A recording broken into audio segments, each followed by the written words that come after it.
This may not need to be said, but I'm going to say it anyway. Zvonimir Ivisic is getting screwed by the NCAA.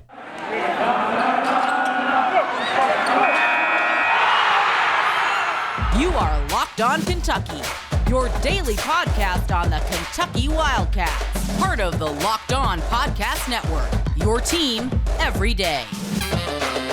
All right, what's going on, Big Blue Nation? Welcome on into Locked On Kentucky, your daily Kentucky Wildcats podcast. I'm your host, Lance Dawe, writer for Sports Illustrated for various SEC-related things. But on this podcast, we take a dive into all things Kentucky athletics. On today's episode, we are going to be discussing Zvonimir Ivisic's current status with Kentucky athletics, as well as just a refrain on where he is currently with the NCAA, to the best of our knowledge. Also, on today's episode, I have prepared about an hour's worth of notes for you guys today. I've condensed it. What is going on in SEC basketball? I'm going to give a rundown of every single team in this conference and what you need to know about them as a Wildcat fan before they face off against UK. Thank you so much for making Locked On Kentucky your first listen every single day. Want to remind you guys that we are free and available on all platforms. If you like this episode after you listen to it,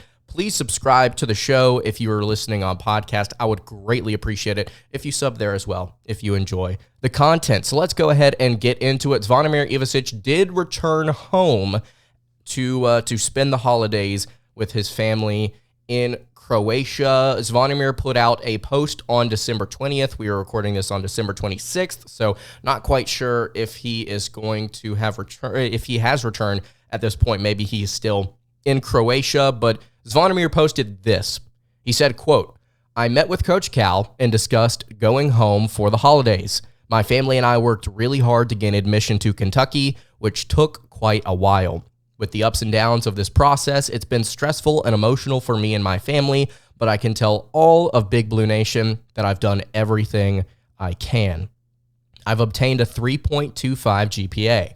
I love the school, I love my teammates, and going against other great players every day in practice. I love being coached and challenged, and I'm hoping to hear that I can play soon.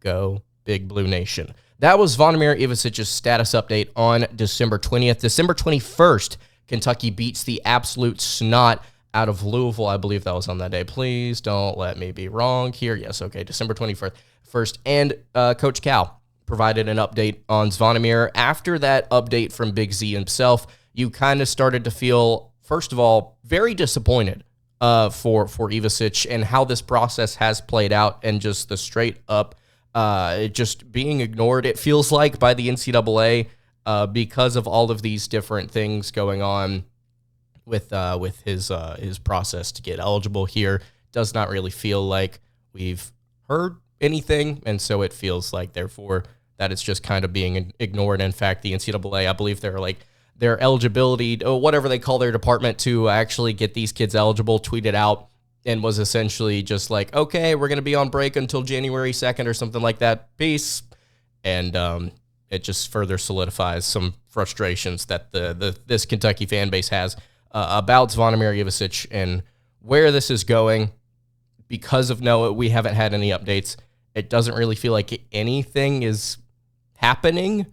Big Z himself says he's done everything he can. Not quite sure what the details are, but Coach Cal did say on the 21st that Big Z would go home for the holidays. And I think the big quote here that makes me personally feel bad for Ivisic in the situation that he's been put in. Obviously, it's a great opportunity, but just not being able to capitalize on it.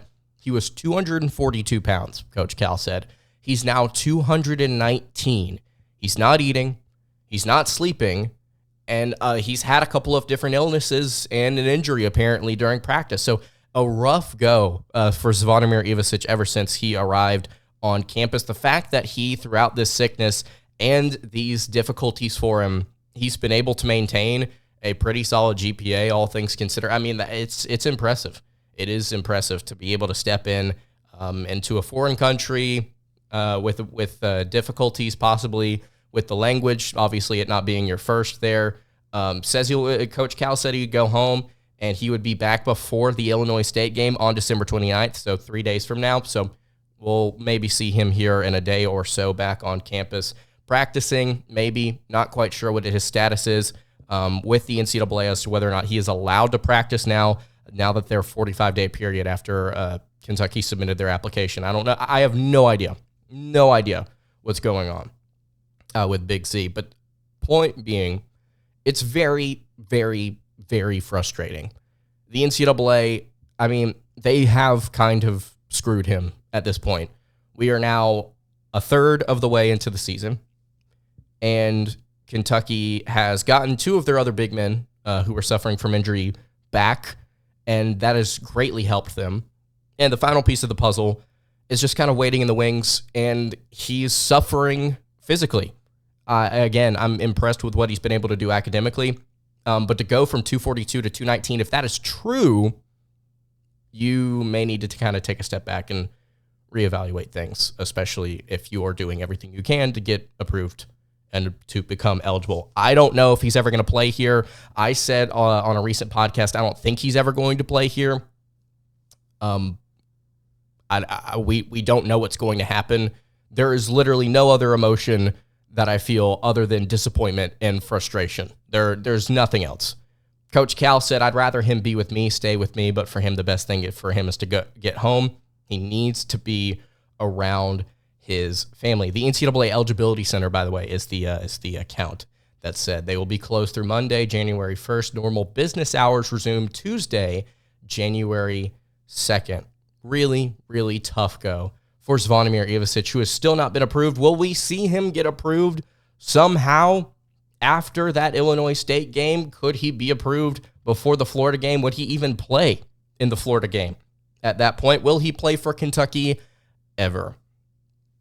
I don't think so. But I want to ask you guys in the YouTube comments below, what do you think? Will Zvonimir play? How do you feel about his situation? I think it's ridiculous. I'm very disappointed for him. The weight drop is concerning, genuinely. So let me know what you think in the YouTube comments below. I want to get to a ton of notes that I have here on the SEC. What do you need to know about these teams as a Wildcat fan? We're going to talk about that in just a second. Before we do that, though, I want to tell you guys about our friends over at eBay Motors. Passion, drive, and patience. What brings home the winning trophy is also what keeps your ride or die alive. And eBay Motors has everything you need to maintain your vehicle and level it up to peak performance. From superchargers, roof racks, exhaust kits, LED headlights, and more, whether you're into speed, power, or style, eBay Motors has got you covered. And with over 122 million parts for your number one ride or die, you'll always find exactly what you're looking for. And with eBay Guaranteed Fit, your part is guaranteed to fit your ride every time or your money back. Because with eBay Motors, you're burning rubber, not cash. With all the parts you need at the prices you want, it's easy to turn your car into the MVP and bring home that win. You can keep your ride or die alive at ebaymotors.com. Eligible items only. Exclusions apply. eBay Guaranteed Fit only available to U.S. customers. All right, continuing along on the Tuesday edition of Locked On Kentucky. Lance Dawe hanging out here with you. Really hope that you guys had a great Christmas off. I know I sure did. Great time hanging out with the fam. But we are back and really looking forward to the start of the SEC schedule here after the Wildcats play Illinois State. Hopefully, Kentucky gets a win here. But on today's episode, I thought that before this SEC slate starts, I would go over every single SEC team, kind of give a take, and then give 5 different things to note about them, the 5th being their most valuable player. So we're going to start here at the top, according to KenPom, and we are going to work our way down to the very bottom. Going to do every single team.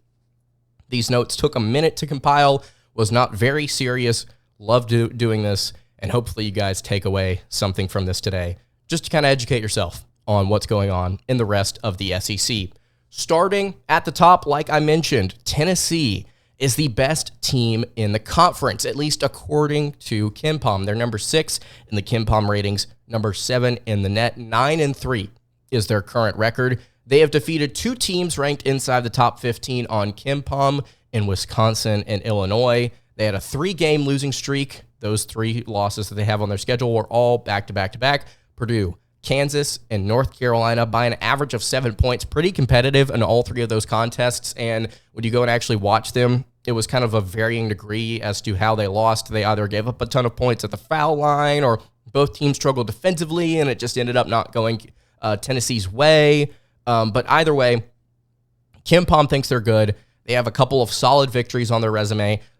Solid losses, if you can qualify it as that. They're the number 4 defense in the nation, according to KenPom, number 31 offense. So really, really strong defense, once again, underneath Rick Barnes. The interesting thing about Tennessee, and this is something that I would not have expected before I went and looked at their roster.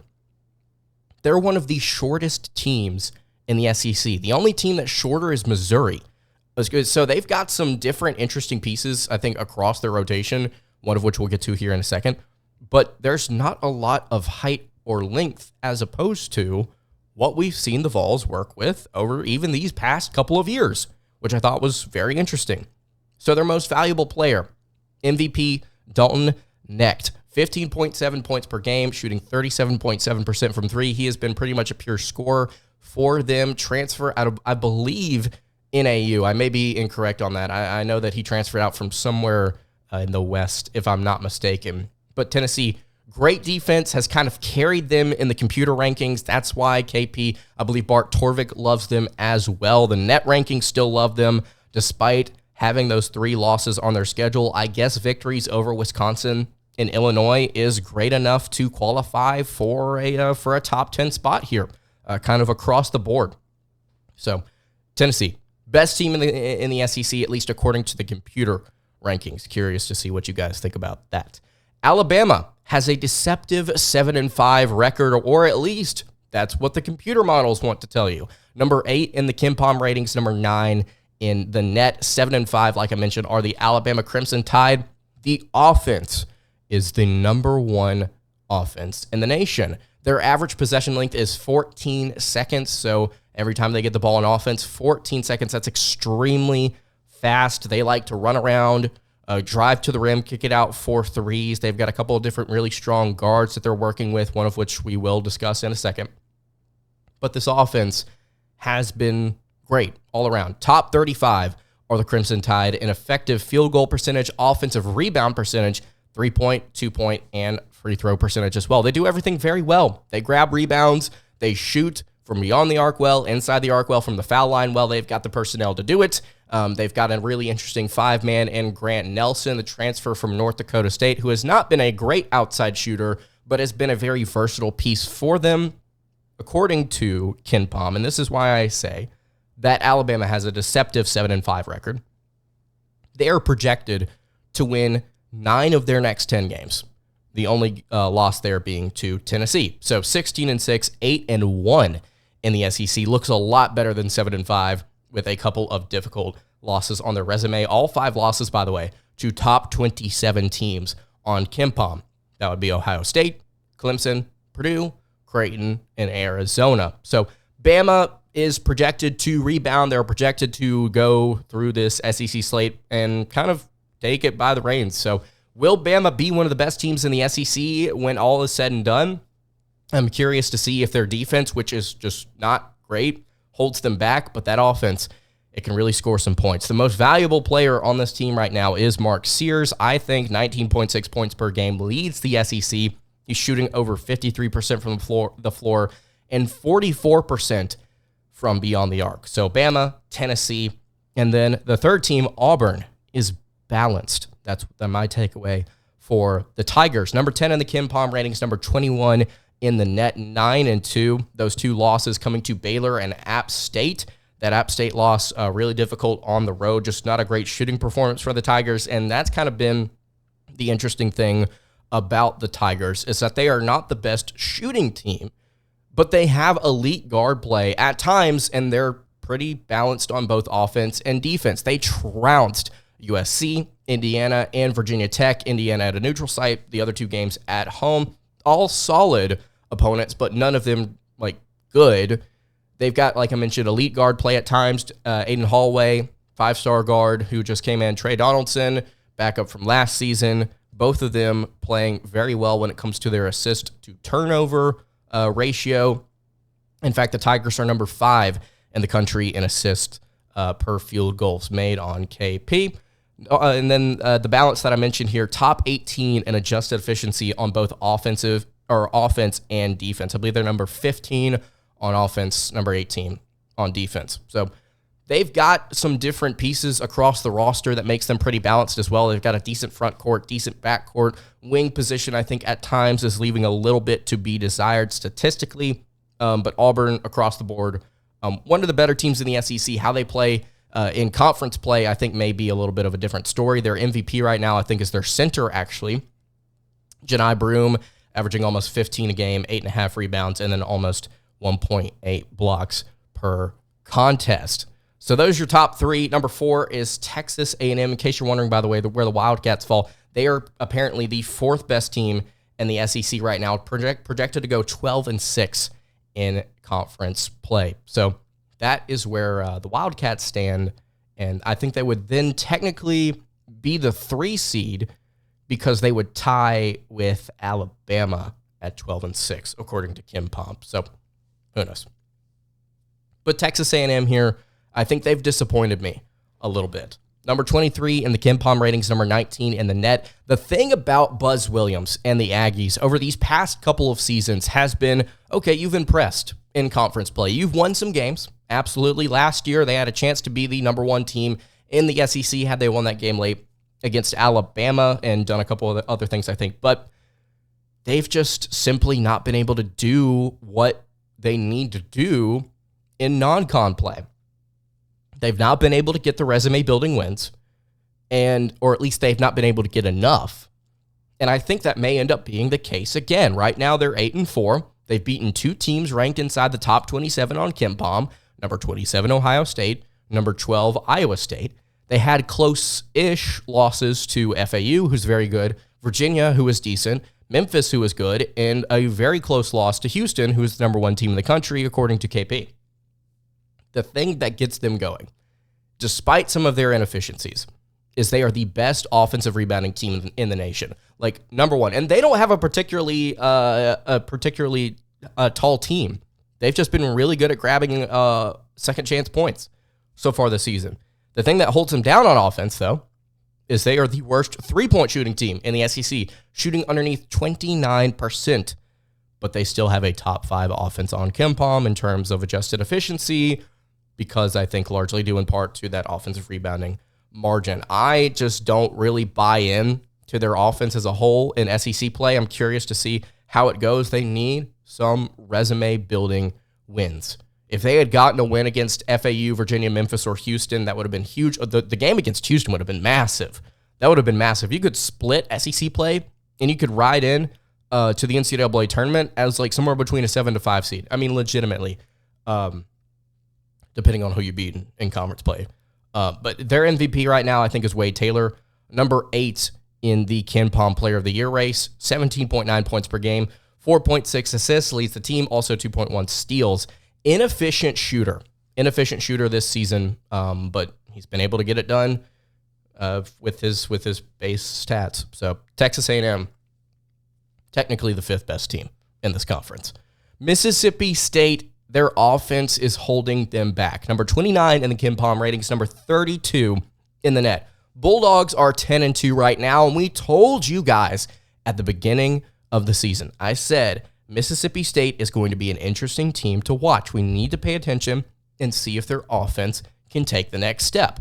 Well, technically it has. It's actually risen over 100 spots.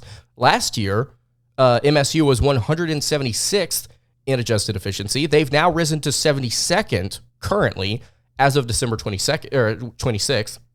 That's still not good enough. Their 2 games that they've lost were back-to-back against Georgia Tech, who is number 110 in KP, and then they lost to Southern at home, number 245 in the Kim Pom ratings. Both those teams bad, and then you look across their schedule, their offense has struggled on and off at times this season. They just have not been able to get it done. They have been shorthanded as well. A couple different injuries. One of them we'll talk about in a second. Defense is number 10 in the nation. That's what's held them in games. It's what held them in games last year. number 10 in the nation, number 8 in three-point defense. They don't create a lot of havoc, not a lot of steals, not a lot of blocks, but they're still very solid on that end of the floor. Credit Chris Jans for getting them to buy in. Projected to start SEC play 3-6, which is really not good, especially considering you should be 12-0 right now. You need to be 12-0, and they need a resume-boosting victory. Their non-con slate was pitiful. It was just really weak. So they should be 12-0 right now. Excuse me.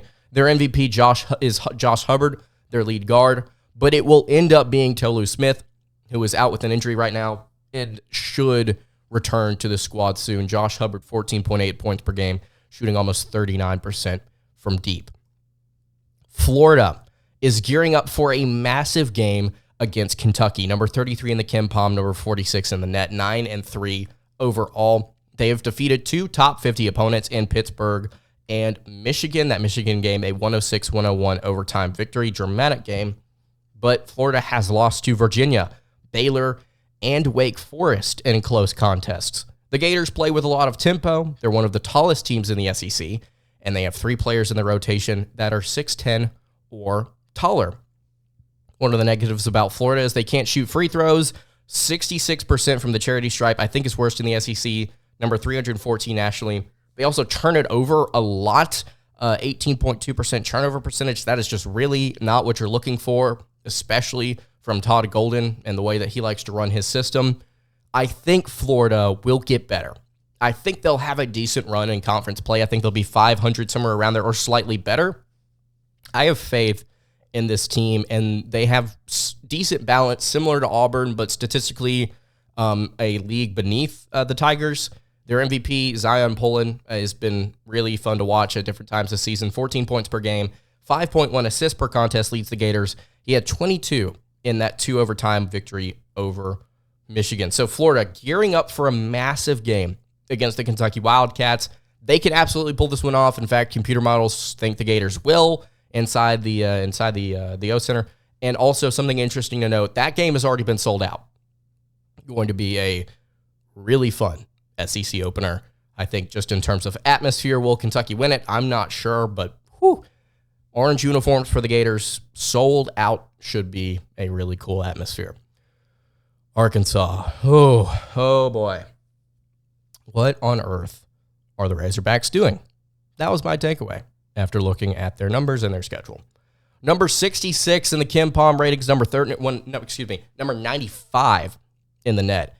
8-4 right now. Lost to UNC Greensboro early in the season. Then they kind of spiraled. Lost to Memphis, North Carolina, Oklahoma. And if you go and look at those games, they weren't particularly close. In fact, all 3 of them right around the 10-minute mark. The opponents had somewhere between a 77 to 95% chance to win. It just wasn't really close. Arkansas has not been able to really close out games outside of their win over Duke. They're just simply okay on both offense and defense. Number 64 and 65 in adjusted efficiency on offense and defense. They are projected to start SEC play 1-7. 1-7. But they do have a win over Duke. So if they can get a couple of resume-building wins, they'll find themselves in a similar position to where they have in these past 2 years, somewhere between a 10 to a 7 seed, and they'll have a chance to play a 2 or a 1, and we'll see if they can compete like they have over the past 2 seasons. They've relied heavily on free throws. That was my final takeaway before the MVP. Relied heavily on free throws. 23.8% points of their points come from the foul line. That's top 25 nationally. Their MVP, Tramon Mark, Houston transfer, averaging almost 17 a game on very efficient shooting. The Arkansas Razorbacks need to pick it up. They are not getting it done on either end of the floor, and they have a really bad loss in the resume, and just have not been able to close it out against a team not named Duke. South Carolina, are they an NCAA tournament team? Really interesting stuff going on with the Gamecocks right now. So they are 11-1. They've taken care of their very weak schedule, which I believe their SOS is 304 nationally. They lost to Clemson close. They lost that game very close. they're an extremely slow team. I believe they're the slowest in the SEC in terms of tempo. Their average possession length on offense is 18.8 seconds, which is a far cry from Alabama's 14 that we were talking about earlier. They like the three ball. They distribute well. They have some positive things going for them on offense, but they are not successful inside the arc or at the rim. They get blocked a lot. They're not particularly short either, which it just may be a stylistic thing that Lamont Paris is focusing on. I'm not quite sure. Maybe it's the personnel dictating that. They've not defeated a team inside the top 165 on KenPom by more than 12 points. I believe they beat UNC Greensboro. No, it wasn't UNC Greensboro. It was George Washington. I think they beat by 12. But outside of that, they've not really put it on a bad opponent. They've had some really bad opponents. Like I said, this SOS has been weak, but they're 11-1. How they play in the SEC will be interesting. I'm not quite sure if they're legit, but hey, if they go like 7-11 in conference play, they may have an outside shot. Or better. I mean, you may have to go 8-9, somewhere around there. Or just underneath 500 is what I'm trying to say here. MVP, this is very easy. Michi Johnson, one of the best scorers in the SEC. 18.3 points per game, shooting almost 37% from outside the arc. The nation's longest active win streak belongs to, that's right, you guessed it, the Ole Miss Rebels. Currently number 80 in the KenPom ratings, number 56 in the net. They are 12-0. They've got a weak schedule, but wins over NC State, Memphis, and UCF. They are slower, but they shoot the ball extremely well from beyond the arc. Their 40.7% clip is top 10 nationally. They're an awful 2-point percentage team, number 240 there. Very aggressive on defense. Top 5 in block percentage. Top 15 in steal percentage. But they give up a ton of offensive rebounds. A ton. And they've got a little bit of height as well. Chris Beard has been known for, among things, various negative things. Chris Beard has been known for his defense. He's never had a team finish outside the top 60 in adjusted defensive efficiency. Ole Miss currently sits at 112th. Their MVP, I think, is Allen Flanigan, the Auburn transfer, 16.4 points per game. Also leads the team in rebounds at 7.3 while shooting almost 39% from beyond the arc, which is something you could not have said about Allen Flanigan during his time at Auburn. So he's taken it a step up. Shot chucking team, the Ole Miss Rebels are. They've got three guards that shoot a lot, and then it just kind of falls off from there. Georgia basketball exists to live in a shadow. Number 82 on the KenPom ratings, number 98 in the net. 9-3 is UGA. Their best wins are against Wake Forest and FSU. Both close wins, 80-77 over Wake Forest, 68-66 over the Seminoles. They have losses to Oregon, Miami, and Providence at neutral sites. A couple of those games were not particularly close, statistically looked awful in two of them. Nothing stands out about this team when you look at the numbers. This is the way that I used to do my breakdowns, I believe, in like 2021, talking about different teams on this show. It's like you would go and you look at their numbers, nothing stood out. You would go and watch them play against teams. Nothing really stood out. They weren't particularly fast. They weren't slow. They weren't great in any area. They're just kind of there to live in the shadow of their big brother, the football program. They've got a pretty offense, pretty somewhere between bad and like somewhat bad offense, number 126 in adjusted efficiency, and okay defense to boot, which kind of feels like Georgia basketball over the past few years. Apologies for the burping and coughing and sneezing and different things. I've just had some very serious stomach trouble recently. The MVP, I think, of this team is Jabri Abdur-Rahim, 13.7 points per game, also shooting a whopping 47% from beyond the arc.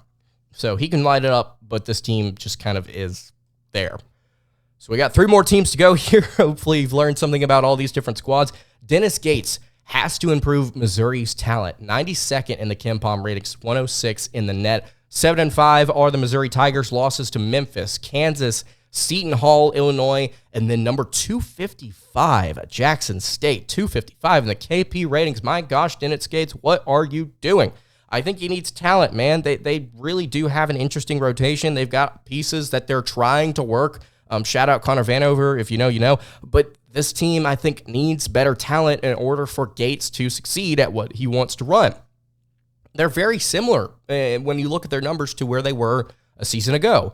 They're awful at grabbing second chance points. They are really, really bad at preventing them, much like last season. They rely heavily on the outside shot. 37.2% of their points come from three, and they're just kind of what they were last year, except worse. Their MVP is Sean East. He has been the lone bright spot for the Tigers. 17 points per game, almost 4 assists per contest while shooting 55.4% from the field, and then almost 56% from outside the arc. He has been a very bright spot for them on a team that is 7-5 and got whipped by Kansas and I believe Seton Hall earlier in the season. So Gates has to turn things around in the SEC play, and I think it's going to be a lot of his coaching and how he wants to manage this rotation behind one of the better scorers in this league. LSU might have made the wrong hire with Matt McMahon. Number 104 in the KenPom ratings, 157 in the net, 7-5 are the Tigers of the Bayou. Here's an interesting fact for you. 9 of the 10 seasons before Matt McMahon at LSU, they finished above 500. Obviously, we know what happened last year, 7-5 right now, predicted to have a rough go in SEC play, finish underneath 500 in back-to-back seasons. It's rough. It's rough out here in Baton Rouge. Best win is over number 58 Wake Forest. In overtime, they've lost to Dayton, Syracuse, Kansas State, Texas, and number 262 Nicholls State. That was at, I believe, second game of the season, if I'm not mistaken. They turned the ball over on nearly 20% of their possessions. Their MVP is a Vanderbilt transfer, which tells you all you need to know about the Tigers. Jordan Wright, 15 points per game, shooting almost 36% from three. Speaking of the Commodores, and we'll wrap this up here, Vanderbilt is leagues underneath everyone else in this league. Number 212 in the KenPom ratings. By the way, just for you listening at home, the previous team we just talked about, LSU, was 104 in KenPom. We have taken an over 100 spot drop to the next team. 212. And then 278 in the net. They are 4-8, are Jerry Stackhouse's Commodores. Their best performance of the year came in their most recent game. It was I believe, a 77-75 loss to Memphis, who is like good but not great and very experienced. So I don't know what that tells you. Their opponents shoot 40% from deep, which is interesting because they have a very weak strength of schedule. They are top 5 nationally in bench minutes. Almost half of the Commodores' minutes come from their bench, which is kind of funny to me. They can't shoot. They're slow. They can't distribute. They can't rebound. They can't defend. They don't do anything well. This team does nothing well. Ezra Mannion is their MVP, 15.9 points per game, almost 4 assists per contest. That, ladies and gentlemen, is a look at the SEC. 5 different things you need to know about every single squad. Whew.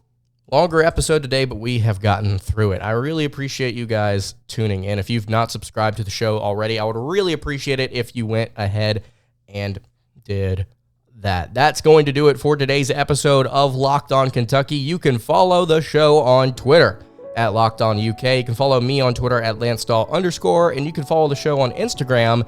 That is over at Kentucky Podcast. Any questions, comments, concerns, leave those in the YouTube comments below. Hit me on the socials. I will see you all tomorrow for another episode of Locked On Kentucky. Hope you guys have a great rest of your day, and God bless.